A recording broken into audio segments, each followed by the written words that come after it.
Vicky Vox.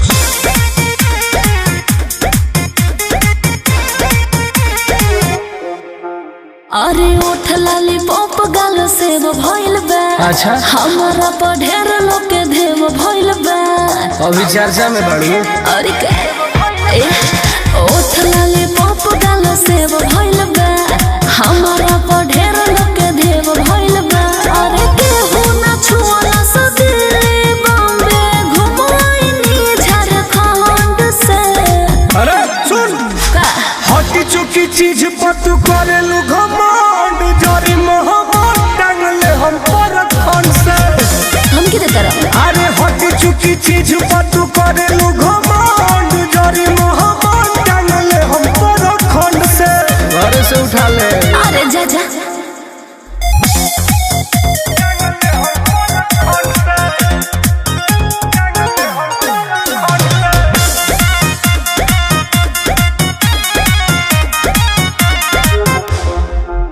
अरे public बाबे पगलाइलो ऐसन बानी धरवले रोग।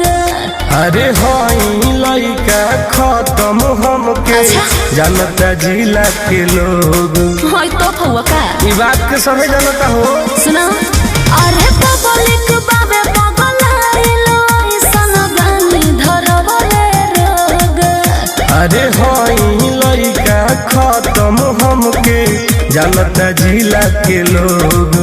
अरे कुछ ना खरी तहरा जैसन सिंगल खंड से।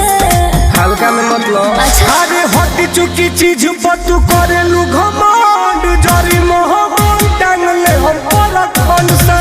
वैसन का अरे हटी चुकी चीज पर तू करेलू घमंड जरी मोहब्बत टांगले हम पर खन से। कहूं से उठवा ले।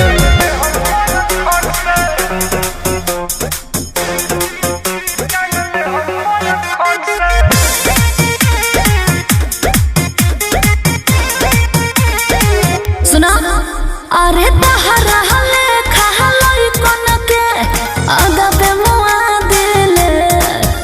अरे गार के नींबू सूगी हम तो रस चुआ दिले। का बुझल जा सब बुझाता सुना अरे तहरा हले खहलई कोन के आगा पे मुआ दिले। अरे गार के नींबू सूगी हम तो रस चुआ दिले। मरद खोजब सुनिल टन टन अपना पसंद से। नंदन लिखला मिली। अच्छा हटी चुकी चीज पर तू